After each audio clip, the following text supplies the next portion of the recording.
মহাকাশে এমন একটি জেল আছে যেটাতে পৃথিবীর সবচেয়ে ভয়ঙ্কর সব কয়েদিদের রাখা হয়। কিন্তু কি হয় যখন আমেরিকার প্রেসিডেন্টের মেয়ে টাইম পাস করার জন্য সেই জেলকে দেখতে যায়, কিন্তু সে জানে না সেখানে তারা কিভাবে থাকে এবং কোন ধরনের কয়েদিরা থাকে। বলছিলাম 2012 সালে মুক্তি পাওয়া একটা অ্যাকশন থ্রিলার মুভি যার নাম লক আউট। তাহলে চলো শুরু করা যাক। মুভির শুরুতে আমরা মুভির হিরো শ্যাটনকে দেখি, যে কিনা ইন্টেলিজেন্স এজেন্সি সিআইএর কবজায় আছে।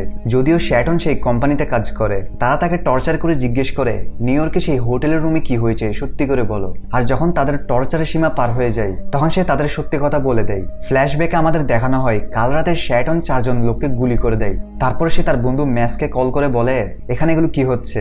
ম্যাস বলে তুমি এখনই সেখান থেকে বের হয়ে যাও, কারণ এগুলো তোমাকে ধরার জন্য একটা ট্র্যাপ। শ্যাটন সেখান থেকে দ্রুত বের হতে যায়, কিন্তু তখন সেখানে পড়ে থাকে একজন বয়স্ক লোক যার নাম কর্নেল গোল্ডেন। সে ব্যথায় কাতরাচ্ছে। শ্যাটন বলে দেখেন চিন্তা করবেন না, আমি আপনাকে বাঁচিয়ে নেব। কিন্তু সে তার লাইটার শ্যাটনকে দেয় এবং পাশে তাকে একটা সুটকেসের দিকে ইশারা করে এবং সে বলে যে কোনো কিছু হয়ে যাক সেজন্য এই সুটকেস কাউকে না দেয়। এই বলে সে মারা যায়। শ্যাটন দ্রুত ছাদে চলে যায় এবং অন্য একটি বিল্ডিং এ লাফ দিয়ে নিচে নেমে যায়। সে একটা বাইক পায় যেটা নিয়ে সে সেখান থেকে পালায়। শ্যাটন ম্যাসকে কল করে বলে তুমি কোথায় আছো। ম্যাস তাকে রেলওয়ে স্টেশন আসতে বলে। শ্যাটন তারপর এত স্পিডে বাইক চালিয়ে রেলওয়ে স্টেশনে পৌঁছায় যে সে বাইকের সাথেই প্ল্যাটফর্মে স্লাইড করে পৌঁছে যায়। তারপর তুফানের স্পিডে মেইন প্ল্যাটফর্মে এসে যায়, কিন্তু তখন পুলিশ তার উপর নেট ফায়ার করে ধরে ফেলে। কিন্তু এরই মধ্যে শ্যাটন সুটকেসটাকে ট্রেনের ভেতর বসা থাকা ম্যাসকে দিয়ে দেয়। তারপর ট্রেনের দরজা বন্ধ হয়ে যায় এবং ট্রেনটি সেখান থেকে চলে যায়। এরপর শ্যাটনকে পুলিশ সিআইএর হাতে দিয়ে দেয়। বর্তমানে সিনিয়র অফিসার যার নাম রক, সে শ্যাটনকে জিজ্ঞেস করে সে কর্নেল গোল্ডেনকে কেন মেরেছে। শ্যাটন বলে সে তাকে বাঁচানোর চেষ্টা করেছে, তাকে মারেনি। রক বলে গোল্ডেনের একটা অপরাধ ছিল, সে আমাদের কোম্পানির কিছু সিক্রেট অপরাধীদের কাছে বিক্রি করে দিয়েছে এবং সে তাকে একটা ভিডিও দেখায় যেটাতে দেখা যাচ্ছে শ্যাটন গোল্ডেনকে গুলি করেছে। কিন্তু শ্যাটন বলে স্যার এটা মিথ্যা। কিন্তু তখন সেখানে রুপার্ট নামের এক অফিসার আসে এবং সে সবাইকে বাইরে বের করে শ্যাটনের সাথে রিল্যাক্সে কথা বলে। শ্যাটন বলে সত্যি কথা বলার জন্য আপনার থেকে একটা কাজ করতে হবে। এটা বলে সে কাল রাতের একটা ঘটনা বলে যেখানে শ্যাটনের প্ল্যান অনুযায়ী সে ম্যাসকে সেই সুটকেসটা দিয়েছিল। ম্যাস সেই সুটকেসটাকে স্টেশনের একটা পাবলিক লকারে লুকিয়ে রাখে। যখন সে বাইরে বের হয় পুলিশ তাকে ধরে ফেলে। এখন বাকি অফিসারগুলো তাদের বাহির থেকে দেখে মনে করতে থাকে শ্যাটন রুপার্টকে কিছু বলছে না, কিন্তু শ্যাটন টেবিলের ধুলোয় ম্যাসের নাম লিখে দেয়, যেটাকে রুপার্ট সহজে পড়ে মুছেও দেয়। পরে সে বাইরে এসে তার অ্যাসিস্ট্যান্টকে কল করে বলে ম্যাসের সব ধরনের ডিটেল বের করো A to Z। ওইদিকে রক ওয়াশিংটনে গিয়ে প্রেসিডেন্টের সাথে কথা বলে। সে প্রেসিডেন্টকে বলে শ্যাটন তো এটা বলছে যে সে গোল্ডেনকে শুট করেনি, কিন্তু আমার থেকে তাকে সন্দেহ হচ্ছে। প্রেসিডেন্ট তাকে বলে তুমি যে করে হোক এই মামলাটা দ্রুত শেষ করো, না হলে অনেক খারাপ হবে। আর এরই মধ্যে কিছু লোক প্রেসিডেন্টের মেয়ের সঙ্গে দেখা করতে আসে, কিন্তু প্রেসিডেন্ট বলে সে জানে না তার মেয়ে নাতালিয়া কোথায়। তারপর আমরা দেখতে পাই নাতালিয়া একটা স্পেসশিপে আছে আর সে মহাকাশে তৈরি হওয়া একটা হাই সিকিউরিটি জেলকে দেখতে যাচ্ছে, যেটার নাম হচ্ছে MS-1। সেই হাই সিকিউরিটি জেলের ইনচার্জ তাকে বলে আমরা এই জেলকে টেস্ট করেছি যেখানে ইতিমধ্যে 500 বন্দী আছে। সে বলে আজ পর্যন্ত সেখানে এমন কোনো অ্যাক্সিডেন্ট হয় নাই যে সেখান থেকে কেউ পালানোর চেষ্টা করেছে। আর যখনই এই জেলের কাজ সম্পূর্ণ সাকসেসফুল হবে তখনই মহাকাশে 5 লাখ বন্দীদের একটা জেল বানানো হবে, যেটাকে অনেক দেশের সরকার নিজেদের বন্দীদের রাখার জন্য ব্যবহার করতে পারবে। এটা শুনে নাতালিয়া বলে এতে খুশি হওয়ার কারণ নেই। সে বলে কোনো বন্দী এই জন্যই পালাতে পারছে না কারণ আপনারা বন্দীদের ফ্রিজ করে রেখেছেন, অর্থাৎ তাদের একটা ক্যাপসুলে বন্দী করে রেখেছেন। এর জন্য তাদের শরীরে অনেক সাইড ইফেক্ট হচ্ছে আর তারা এতে সাইকো হয়ে যাচ্ছে। সে শুধু দেখতে চায় তারা এই বন্দীদের কিরকম খেয়াল রাখছে। তারপর তারা MS-1 এর কাছে পৌঁছে যায়। আর এটা এত হাই সিকিউরিটি জেল যে কেউ যদি সেখানের সিস্টেমকে হাত লাগিয়ে পালাতে যায় তখন সেই স্পেসশিপের চারপাশে অটোমেটিক গান বের হয়ে আসবে। তারপর নাতালিয়া একটি বন্দীর সাথে দেখা করতে যায়। আসলে নাতালিয়া জানতে চায় এরা কি বন্দীদের উপর টর্চার করে। তারা জেলের ভিতর যাওয়ার আগে সেখানকার গার্ড তাদের সব ওপেনগুলো দিতে বলে। নাতালিয়ার বডিগার্ডগুলো তাদের সব গান দিয়ে দেয়, কিন্তু একটা বডিগার্ড তার একটা গান নিজের কাছে লুকিয়ে ভিতরে ঢুকে পড়ে। ওইদিকে আমরা দেখি শ্যাটনকে গোল্ডেনকে খুন করার দোষ দেওয়া হয় এবং তাকে হাই সিকিউরিটি জেলে পাঠানোর ব্যবস্থা করা হয়, তাকে ইনজেকশন দেওয়া হয়। ওইদিকে নাতালিয়া দেখে কয়েদিদের একটা ক্যাপসুলে বন্দি করে রাখা হয়েছে, অর্থাৎ তারা শ্বাস তো নিতে পারছে কিন্তু তারা জীবন্ত লাশের মতো পড়ে আছে। তারপর সেখান থেকে একটা বন্দিকে বের করা হয়, তাকে একটা ইনজেকশন দেওয়া হয় যার পরে সে ঠিক হয়ে যায়। তারপর নাতালিয়া তাকে বিভিন্ন প্রশ্ন করে যেগুলো সে কয়েদি উল্টাপাল্টা জবাব দিতে থাকে। তখন নাতালিয়ার বডিগার্ড তাকে ধমকি দিয়ে বলে ম্যাডামকে ঠিকভাবে জবাব দাও। এটা বলে সে তার মাথাকে টেবিলের সাথে বাড়ি খাওয়ায়।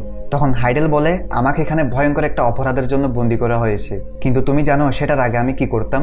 আমি একজন পকেটমার ছিলাম। কথা বলতে বলতে হঠাৎ সে বডিগার্ডের গুলি বের করে সেখানে একটা সিলিন্ডারে ফায়ার করে দেয়, যার ফলে সেখানে একটা বড় ব্লাস্ট হয়ে যায়। তারপরে সে তার হাতখড়িতে ফায়ার করে মুক্ত হয়ে যায়। এখন নাতালিয়া সেখান থেকে পালায় এবং দরজা বন্ধ করে দেয়। আর কখনো যদি এরকম ঘটনা হয়ে যায়, অর্থাৎ কোনো কয়েদি যদি পালানোর চেষ্টা করে, তাহলে MS-1 এর পাশে একটা স্পেস পুলিশ স্টেশন আছে যেখানে সিকিউরিটি অ্যালার্ম বাজতে শুরু করে। এরই মধ্যে হাইডেল নাতালিয়াকে ধরে ফেলে এবং কন্ট্রোল রুমের ইনচার্জকে গান পয়েন্টে নিয়ে নেয় এবং ধমকায় যে চুপচাপ বাকি বন্দীদের বের করো। এখন সে নিজের যান বাঁচানোর জন্য হাইডেলের কথাই সেই সেলগুলোকে খুলে দেয় যেগুলোর ভিতর কয়েদিরা বেশিরভাগ সাইকো হয়ে উঠেছে। তারা সবাই বের হয়ে আসে এবং তারা জেলের গার্ডদের মেরে তাদের গুলিগুলো নিয়ে নেয়।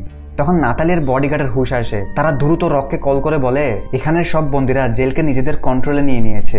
ওইদিকে হাইডেল নাতালিয়াকে মেরে ফেলার চেষ্টা করে। তখন সেখানে একজন বয়স্ক কয়েদি যার নাম ফ্র্যাঙ্ক, সে বলে কিছুক্ষণের মধ্যে এখানে পুলিশ এসে যাবে, তাই আমাদের এই মেয়েটাকে মারার বদলে আমরা একে বন্দি করে নিই, এর সাহায্যে আমরা এখান থেকে বের হব। এরই মধ্যে পুলিশ স্টেশনে মেসেজ আসে যে তাদের ফাইটার স্পেসশিপ জেলের কাছাকাছি পৌঁছে গিয়েছে, তারা জেলকে ব্লাস্ট করে দিবে। তখন হাইডেল স্পেসশিপের অটোমেটিক গান বের করা সুইচকে অন করতে যায়, কিন্তু ফ্র্যাঙ্ক তাকে আটকায় এবং বলে না দাঁড়াও, আমাকে ভাবতে দাও। কিন্তু সে তার কথা না শুনে তাড়াহুড়ো করে সুইচকে ক্লিক করে দেয়, যার পরে স্পেসশিপের গানগুলো পুলিশ স্টেশনের স্পেসশিপে ফায়ার করতে থাকে। এই খবর শুনে রক প্রেসিডেন্টকে বলে আমরা 5 ঘন্টার মধ্যে একটা ফোর্স সেখানে পাঠাবো। এই কথা শোনার পর রুপার্ট বলে ফোর্স পাঠিয়ে কোনো লাভ নেই। সে প্রেসিডেন্টকে তার কথা শুনতে মানা করে, কারণ তারা যদি সেখানে কোনো হামলা চালায় তাহলে প্রেসিডেন্টের মেয়ে বেঁচে ফিরবে না, কারণ কয়েদিদের উপর হামলা চালালে তারা বসে থাকবে না, তাদের টার্গেট হবে আপনার মেয়ে। সে বলে তারা ফোর্স না পাঠিয়ে একজন দক্ষ মানুষকে পাঠাতে পারে যেখানে প্রধানমন্ত্রীর মেয়েকে বাঁচিয়ে নিয়ে আসবে। প্রেসিডেন্ট বলে তোমার কাছে এমন কেউ আছে? রুপার্ট বলে এই কাজগুলো শ্যাটন নামের এক ব্যক্তি করতে পারে। তারপর তারা যখন শ্যাটনকে এই কথা বলে তখন প্রথমে শ্যাটন রাজি হয় না, কিন্তু যখন তারা বলে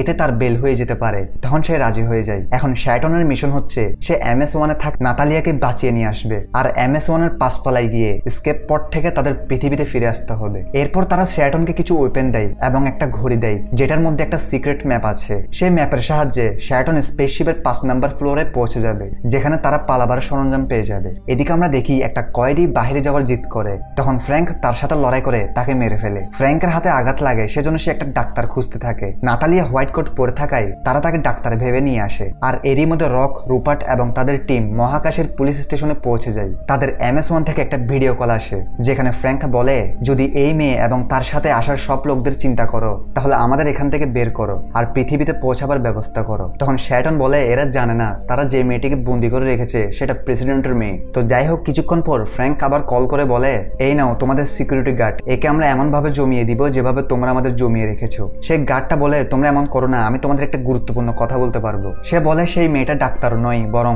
এখন সে আর কিছু বলার আগেই সে সাইকো হাইডেল স্পেসশিপের দরজা খুলে তাকে বাহিরে পাঠিয়ে দেয়। ফ্র্যাঙ্ক তাকে ধমকি দেয় আরে তুমি তাকে বলতে কেন দাওনি, সে কিছু বলতে চাইছিল। হাইডেল বলে ছাড়ো, সে যান বাঁচানোর জন্য অনেক কিছু বলবে। এখন ফ্র্যাঙ্ক রককে ধমকায় যে তার সাথে কথা বলার জন্য একটা নেগোশিয়েটর পাঠাতে আর তাকেই তারা সব শর্ত বলবে। সে তাদের 1 ঘন্টার টাইম দিয়েছে, এটা বলে সে কল কাট করে দেয়। রুপার্ট রককে বলে শ্যাটনকে ভেতরে পাঠানোর এটাই সুযোগ, আর নাতালিয়াকে এটা জানার আগে আমাদের নাতালিয়াকে বের করতে হবে। রুপার্ট তারপর শ্যাটনকে একটা স্পেসশিপ করে MS-1 এর দিকে পাঠিয়ে দেয়। এরই মধ্যে রক একটা নেগোশিয়েটরকে জোগাড় করে ফেলে যেখানে ফ্র্যাঙ্কের সাথে দেখাও করে। সে তাদের বলে তোমাদের সবাইকে এখান থেকে বের করা এবং পৃথিবীতে পৌঁছে দেওয়া আমার দায়িত্ব, কিন্তু সেটার জন্য তোমারও দায়িত্বের সাথে কাজ করতে হবে।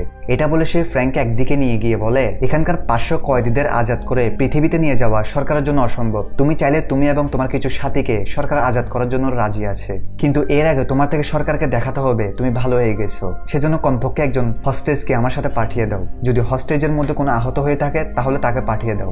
নাতালিয়া আহত হওয়ার কারণে ফ্র্যাঙ্ক তাকে বাছাই করে পাঠিয়ে দেওয়ার জন্য রাজি হয়ে যায়, কিন্তু তখন হাইডেল নাতালিয়ার সাথে আসে আরো একটি মেয়েকে গুলি করে আহত করে দেয় এবং বলে এখন এটাও তো আহত, তাকে নিয়ে যাও। এটা বলে সে আর নাতালিয়াকে যেতে দেয় না। একটু পর তারা বুঝতে পারে কেউ স্পেসশিপে ঢুকে পড়েছে। এটা জানার পর ফ্র্যাঙ্ক সেই নেগোশিয়েটরকে গুলি করে দেয়। তারপর হাইডেল তাকে খুঁজতে থাকে যে কে ভেতরে চলে এসেছে, কিন্তু তখন আরো একজন কয়েদি এসে ফ্র্যাঙ্ককে বলে তুমি হাইডেলকে মেরে ফেলছো না কেন? ফ্র্যাঙ্ক বলে সে তাকে মারতে পারবে না কারণ সে তার ভাই। এদিকে পুলিশ স্টেশন থেকে রুপার্ট শ্যাটনকে গাইড করতে থাকে যে MS-1 এর ভিতর কিভাবে যেতে হয়। ফ্র্যাঙ্ক থেকে সন্দেহ হয় শুধু একজন লোককে কেন ভেতরে পাঠিয়েছে তারা, পুরো একটা ফোর্সকে তো তারা পাঠাতে পারতো। তখন ফ্র্যাঙ্ক সমস্ত হস্টেজের আইডি চেক করে, তখন সে বুঝতে পারে আচ্ছা এ হচ্ছে প্রেসিডেন্টের মেয়ে আর তাকে বাঁচানোর জন্যই তারা এখানে এসেছে। ওইদিকে নাতালি এবং তার বডিগার্ড একটা ফায়ারিং এক্সটিংগুইশার সিলিন্ডারকে নিয়ে কয়েদিদের মাথায় মারতে থাকে, কিন্তু তখন সেখানে শ্যাটন চলে আসে। এখন নাতালিয়া তাকেও দুশ্মন ভেবে তার মাথায় সিলিন্ডার দিয়ে আঘাত করে আর তার বডিগার্ডের সাথে একটা রুমে গিয়ে নিজেদের লক করে ফেলে। এছাড়াও তারা সেখানে সিকিউরিটি সিস্টেমকে শুট করে সেটা ডিস্ট্রয় করে দেয়, যার ফলে সেটা এখন বাহির থেকে খোলা যাবে না। কিন্তু সেই রুমের নাইট্রোজেন লেভেল বাড়তে শুরু করে। এরই মধ্যে শ্যাটন আর সেই কয়েদিদের মধ্যে লড়াই শুরু হয়ে যায়। শ্যাটন তার গলায় একটা নেকলেস পরিয়ে দেয় যেটা আসলে একটা বোম, যার ফলে সে বোমটা ফেটে যায় এবং সে সেখানে মারা যায়। এখানে রক শ্যাটনকে জিজ্ঞেস করে সে নাতালিয়াকে বাঁচিয়েছে কিনা। শ্যাটন বলে পাগলটা আমাকেই মেরে দিয়েছে এবং একটা রুমে গিয়ে লক হয়ে গিয়েছে, এখন আমি তাকে বাঁচাতে পারবো না। সে তাদের ফোর্স পাঠাতে বলে এবং তার থেকে একটা জরুরি কাজ আছে। তখন সেখানে লিফট খুলে ফ্র্যাঙ্ক আর তার কিছু সাথী এসে যায়। তারা তাদের সাথীদের মৃত দেখতে পেয়ে ফ্র্যাঙ্ক রেগে যায় আর তারা কোনো মতো সেই দরজাটা খোলার চেষ্টা করে যেটার ভিতর নাতালিয়া আছে। এর মধ্যে নাতালিয়ার শরীরে থাকা একটা চিপ থেকে রকরা জানতে পারে যে যেখানে তারা আছে সেখানে নাইট্রোজেন লেভেল বাড়ছে। তারা শ্যাটনকে বলে যে করে হোক দ্রুত নাতালিয়াকে বের করতে হবে। ফ্র্যাঙ্ক স্পেসশিপের সায়েন্টিস্টদের বলে যে করে হোক এই দরজাটা খুলো। সে রুমের ভিতর নাতালিয়া আর তার বডিগার্ড বলে এখানের অক্সিজেন লেভেল কমে নাইট্রোজেন বাড়ছে, তারা দুইজন বেশিক্ষণ এখানে শ্বাস নিতে পারবে না। সে বলে আপনি যেমনি এমনি করে নিজেকে বাঁচিয়ে নেন। এটা বলে সে নিজের মাথায় গুলি করে দেয়। এদিকে শ্যাটন একটা টানেলের ভেতর দিয়ে নাতালির রুমটার ভেতর যাওয়ার চেষ্টা করে কিন্তু নিচে একটা বড় ফ্যান চলছিল। রুপার্ট তাকে বলে তোমায় ফ্যানটা পার হয়ে সামনের দরজায় পৌঁছাতে হবে। তখন একটা কয়েদি তার উপর হামলা করে যার ফলে দুজন নিচে পড়ে যেতে থাকে কিন্তু ফ্যান চলার কারণে তারা দুজন ভাসতে থাকে। এখন এগুলো যখন হাইডেল সিসি ক্যামেরার সাহায্যে দেখছিল তখন সে ফ্যানটি বন্ধ করার চেষ্টা করে কিন্তু ফ্যান বন্ধ হচ্ছিল না, যার ফলে সে সুইচে ফায়ার করে দেয়। এতে ফ্যানটি বন্ধ হয়ে যায়। এখন শ্যাটন সে কয়েদিকে মেরে নিচে ফেলে দেয় এবং তার রশির সাহায্যে সামনের দরজায় পৌঁছে যায়। ওইদিকে সায়েন্টিস্ট দরজা খুলতে পারে না, যার ফলে ফ্র্যাঙ্ক তাকে গুলি করে আরো একজন সায়েন্টিস্টকে ডাকে। এরই মধ্যে শ্যাটন নাতালিয়ার রুমে পৌঁছে যায় যেখানে সে অজ্ঞান হয়ে রয়েছিল। শ্যাটন তার হুশ আনার চেষ্টা করে কিন্তু যখন তার হুশ আসে না তখন সে একটা ইঞ্জেকশন বের করে রুপার্টকে জিজ্ঞেস করে ইঞ্জেকশন কোথায় লাগাবো, তাড়াতাড়ি বলো। হাতে নাকি পিছন সাইডে। রুপার্ট বলে ইঞ্জেকশনটা তার চোখে লাগাতে হবে আর এটা শুনে শ্যাটনের হাত কাঁপতে থাকে কিন্তু তবুও শ্যাটন নাতালিয়াকে বাঁচানোর জন্য সে নাতালিয়ার চোখে ইঞ্জেকশন লাগিয়ে দেয়। কিছুক্ষণ পর নাতালিয়া ঠিক হয়ে যায়। নাতালিয়ার হুশ আসলে সে শ্যাটনকে ধাক্কা দিয়ে বলে তুমি কি আর এখানে কিভাবে এসেছো? শ্যাটন বলে আমি তোমাকে বাঁচাতে এসেছি। কিছুক্ষণ পর ফ্র্যাঙ্ক দরজা খুলে ভেতরে ঢুকে পড়ে কিন্তু ভেতরে কেউ ছিল না। সিলিং এর মধ্যে একটা বড় হোল আছে যেটার ভেতর থেকে একটা ছোট বক্স বের হয় যেটা কিনা আসলে একটা ভয়েস সেন্সর। শ্যাটন একটা ভয়েস সেন্সর লাগিয়ে রেখেছে যেটা কিনা তাদের ভয়েস শুনে ব্লাস্ট হয়ে যায়। আর এরই মধ্যে ফ্র্যাঙ্ক জানতে পারে শ্যাটন আর নাতালিয়াকে এখান থেকে বের করতে রুপার্ট তাদের সাহায্য করছে। সে স্পেসশিপের কমিউনিকেশন এক্সপার্টকে ডেকে স্পেসশিপের সিগন্যালগুলোকে বন্ধ করে দেয় যার ফলে রুপার্টের আওয়াজ শ্যাটন শুনতে পারে না। এদিকে শ্যাটন একটা ক্লিনিক রুমে পৌঁছায় এবং নাতালিয়ার আঘাতগুলোতে ওষুধ লাগিয়ে দেয়। তারপর সে তার ঘড়ি নাতালিয়াকে দিয়ে বলে এখানে 6 নাম্বার ফ্লোরের ম্যাপ আছে যেখান দিয়ে তুমি বের হতে পারবে। এরই মধ্যে ফ্র্যাঙ্ক একটা ব্রডকাস্টের সাহায্যে সব কয়েদিদের নাতালিয়ার ফটো দেখিয়ে বলে নাতালিয়া এখান থেকে বের হওয়ার চেষ্টা করছে, তাকে যে করেই হোক ধরো। আর এই মেসেজটা যেহেতু সব জায়গায় শোনা যাচ্ছিল তাই শ্যাটন নাতালিয়াকে আর একা যেতে দেয় না। তারপর সে তাকে একটা রুমে নিয়ে যায় যেখানে সে ইঞ্জিন অয়েলের সাথে কফি পাউডার ইত্যাদি মিক্স করে তার মাথায় লাগিয়ে দেয়। নাতালিয়া বলে এটা কি? শ্যাটন বলে এখন পুরো জেলে তোমার পোস্টার লেগে আছে তাই তোমাকে কেউ না চেনার জন্য এই কাজ করতে হয়েছে। তারপর সে তার চুল কেটে সেই কয়েদিদের মতো পোশাক পরিয়ে দেয়। এদিকে ফ্র্যাঙ্ক তাদেরকে আবার ধমকি দেয় যে তারা যদি এদেরকে বের করার কোনো ব্যবস্থা না করে তাহলে তো প্রেসিডেন্টের মেয়ে গেছে। এটা শুনে প্রেসিডেন্টের শ্বাস আটকে যায় আর সে দ্রুত একটা স্পেসশিপ করে MS-1 এর দিকে আসতে থাকে। অন্যদিকে ফ্র্যাঙ্ক তার ভাইকে কন্ট্রোল রুমের পাহারাদার রেখে অন্য কয়েদিদের সাথে নাতালিয়াকে মারতে চায়। এদিকে শ্যাটন আর নাতালিয়া সেই কয়েদিদের পোশাক পরে বাকি কয়েদিদের ভেতর দিয়ে চলতে থাকে।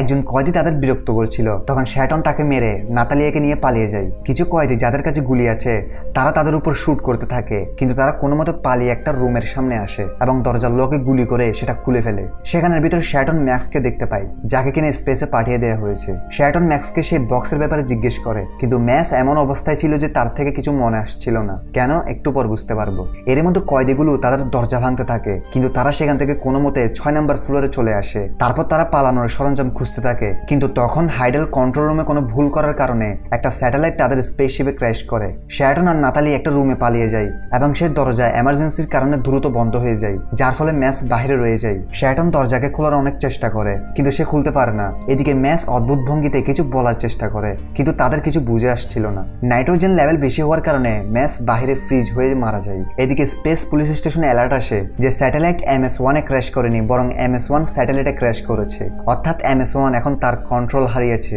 আর সেটা পৃথিবীর দিকে দ্রুত যাচ্ছে। শ্যাটন দেখতে পায় কিছু ফাইটার স্পেসশিপ MS-1 কে ডিস্ট্রয় করার জন্য আসছে। তারপর শ্যাটন নাতালিয়াকে বের করার জন্য সে নাতালিকে একটা স্কেপ পটে বসিয়ে দেয়। নাতালি তাকেও ডাকে কিন্তু সে বলে যে সে অন্য পট করে চলে যাবে। আর যখনই নাতালিয়ার সে স্কেপ পটটা সেখান থেকে বের হয়ে যায় তখন স্টেশনে মেসেজ আসে যে প্রেসিডেন্টের মেয়ে এখন সেফ, কিন্তু আসলে সে সেখান থেকে যায়নি, সে শুধু স্কেপ পডটাকে পাঠিয়ে দিয়েছে। শ্যাটন তাকে বকা দেয় যে তুমি এটা কি করেছো, তুমি গেলে না কেন? সে বলে আমি জানি তুমি আসবে না, কারণ এখানে অন্য কোনো স্কেপ পড নেই। এবং সে বলে ম্যাচ তাকে ইশারায় বলেছিল যে সে ওই বক্সটা কোথায় লুকিয়েছে। এরই মধ্যে হাইডাল নাতালিয়ার জন্য একটা ব্রডকাস্ট মেসেজ পাঠায়, যেখানে সে বলে তুমি যেখানে আছো কন্ট্রোল রুমে চলে আসো, না হলে প্রত্যেক সেকেন্ডে আমি একজনকে মেরে ফেলবো। এটা বলে সে একজন সায়েন্টিস্টকে মেরে ফেলে। এটা দেখে নাতালিয়া তার লোকেশন বলে দেয়। শ্যাটন তাকে টেনে লিফটে নিয়ে আসে, কিন্তু একসময় লিফট থেমে যায়। শ্যাটন দরজা খুলে একটা রুমে পৌঁছায়, যেখানে সে দেখতে পায় সে রুমে মানুষদের উপর এক্সপেরিমেন্ট করা হয়। আসলে এটা জেল নয়, বরং একটা ইল্লিগাল ল্যাব, যেখানে কয়েদিদের উপর বিভিন্ন এক্সপেরিমেন্ট করা হয়। এর মধ্যে ফ্র্যাঙ্ক সেখানে চলে আসে এবং শ্যাটনকে গান পয়েন্টে নিয়ে নেয়। শ্যাটন তার থেকে বাঁচার চেষ্টা করে, কিন্তু ফ্র্যাঙ্ক তার উপর গুলি চালিয়ে দেয় আর শ্যাটন একটা টানেলের মধ্যে পড়ে যায়। ফ্র্যাঙ্ক তার সাথে নাতালিয়াকে ধরে কন্ট্রোল রুমে আসে। সে দেখে কন্ট্রোল রুমে হাইডাল সব সায়েন্টিস্টকে মেরে ফেলেছে। ফ্র্যাঙ্ক এতে রেগে তাকে অনেক মারে। তারপর সে সমস্ত কমিউনিকেশন সিস্টেমকে অন করে দেয়, যার ফলে রুপার্ট আর শ্যাটনের কমিউনিকেশন সিগন্যাল চালু হয়ে যায়। রুপার্ট বলে নাতালিয়া কোথায়? শ্যাটন বলে ফ্র্যাঙ্ক তাকে নিয়ে চলে গেছে। রুপার্ট বলে ম্যাসের কি হয়েছে? সে কি বলেছে সুটকেস কোথায় আছে? শ্যাটন বলে না, ম্যাস মারা গিয়েছে। রুপার্ট বলে MS-1 পৃথিবীর দিকে দ্রুত এগোচ্ছে, সেটা পৃথিবীতে ক্র্যাশ হওয়ার আগে তুমি জলদি সেখান থেকে বের হয়ে যাও। তুমি 9 নম্বর ফ্লোরে যাও আর সেখানে ইঞ্জিনিয়ারিং স্যুট পরে MS-1 থেকে ঝাঁপিয়ে পড়ো। সে আরো বলে কিছুক্ষণ তো তুমি স্পেসে ভাসতে থাকবে, কিন্তু সেই পুলিশ নিয়ে তাকে রেস্কিউ করে ফেলবে। এদিকে রক MS-1 অ্যাটাক করার জন্য ফ্রস্ট পাঠানোর ধমকি দেয়।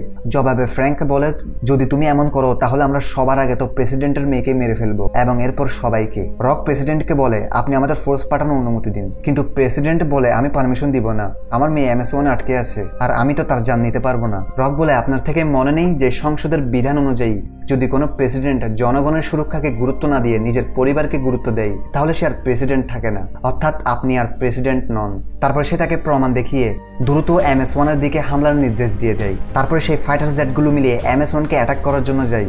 এখন কি হবে? এদিকে ফ্র্যাঙ্ক তার ভাই হাইডেলকে বলে এসব তোমার জন্য হয়েছে। হাইডেল যে সবসময় তার বড় ভাইয়ের বকা শুনতো, সে আগে তার বড় ভাইকেই মেরে ফেলে। এখন MS-1 ফাইটার জেটগুলোকে সেন্স করে অটো ফায়ারিং করতে থাকে, কিন্তু সেই জেটগুলো তাদের স্পেসশিপের 5টি গানকে ডিস্ট্রয় করে দেয়। অন্যদিকে শ্যাটন ফাইনালি হাইডেলকে খতম করে দেয়। শ্যাটন আর নাতালিয়া এখন 9 নম্বর ফ্লোরে পৌঁছে গিয়েছে, কিন্তু সেখানে অনেক কয়েদিরা তাদের ধরার চেষ্টা করে, কিন্তু তারা দরজা বন্ধ করে দেয়। 9 নম্বর ফ্লোরে তারা দুইটা ইঞ্জিনিয়ারিং স্যুট পেয়ে যায়, যেটা তারা দুজন পরে নেয়। এদিকে ফাইটার স্পেসশিপ MS-1 এ বোম সেট করে চলে যায়। কিছু সেকেন্ডের মধ্যে পুরো MS-1 ব্লাস্ট হয়ে মহাকাশে বিক্ষিপ্ত হয়ে যাবে, কিন্তু এরই মধ্যে শ্যাটন আর নাতালিয়া MS-1 থেকে বের হয়ে যায়। আর ঠিক সেই মুহূর্তে MS-1 ব্লাস্ট হয়ে যায়, কিন্তু সেটার একটা পার্ট নাতালির মাথার সাথে বাড়ি খায় আর এতে নাতালিয়া অজ্ঞান হয়ে পড়ে। কিন্তু তবুও শ্যাটন তাকে ধরে ফেলে এবং তারা দুজন পৃথিবীর দিকে পড়ে যাচ্ছিল। যখনই তারা মাটির অনেকটা উপরে চলে আসে তখন শ্যাটন তার প্যারাশুট খুলে দেয় আর তারা সেফলি ল্যান্ড করে ফেলে। তখনই সেখানে পুলিশ এসে শ্যাটনকে ধরে ফেলে আর নাতালিয়াকে অ্যাম্বুলেন্স করে হসপিটালে নিয়ে যাওয়া হয়। আর যখন তার হুঁশ আসে তখন সে ম্যাসের ইশারা অনুযায়ী সেই জায়গায় পৌঁছায় যে জায়গায় ম্যাস সুটকেসটা লুকিয়ে রেখেছিল। তারপর নাতালিয়া সুটকেসটা নিয়ে তার বাবাকে দিয়ে দেয়। এদিকে রুপার্ট শ্যাটনকে বলে আমার থেকে তোমার বন্ধুর মৃত্যুর জন্য দুঃখ হচ্ছে এবং এটার জন্য দুঃখ হচ্ছে যে সে তোমাকে সুটকেসের লোকেশনটা দিতে পারেনি। শ্যাটন বলে দেখো এমন কোনো ব্যাপার না, সেই সুটকেসটা আমার কাছে আছে। এখন রুপার্ট চমকে যায় এবং বলে এটা কি বলছো? তখন শ্যাটনের ইশারার ফলে তার একজন লোক সেই বক্সটা রুপার্টের সামনে এনে দেয়। রুপার্ট অনেক খুশি হয়ে যায়। তারপর সে সুটকেসটার পাসওয়ার্ড দিয়ে খুলে ফেলে, কিন্তু বক্স একদম খালি। রুপার্ট বলে এটা কি? আমার তো কিছু বুঝে আসছে না। শ্যাটন বলে আমারও বুঝে আসছে না, এটার পাসওয়ার্ড তুমি কিভাবে জানো? রুপার্ট অবাক হয়ে যায়, যার পরে সে মনে মনে বলে এখন তো আমি ধরা খেয়েছি। আর এই সব কিছু সিনিয়র অফিসার রক শুনছিল এবং দেখছিল। সে এসে দ্রুত রুপার্টকে অ্যারেস্ট করে নেয়। আসলে কার্নেল গোল্ডেন আর্মি সিগারেটগুলোকে দুশ্মনদের হাতে বিক্রি করেনি, বরং রুপার্ট গোল্ডেনকে বোকা বানিয়ে বা তাকে দিয়ে দুশ্মনদের সেই আর্মি সিগারেটগুলো বিক্রি করছে। তো এখন তো রুপার্টকে অ্যারেস্ট করা হয় এবং শ্যাটনকে ছেড়ে দেওয়া হয়। বাহিরে নাতালিয়া তার অপেক্ষা করছিল। তো এরপরে কি হবে তোমরা তো জানোই। আর এই দৃশ্য দেখিয়ে মুভিটা এখানেই শেষ হয়। দেখা হচ্ছে অসাধারণ একটা ইন্টারেস্টিং ভিডিওতে। ততক্ষণে সবাই ভালো থাকো, সুস্থ থাকো।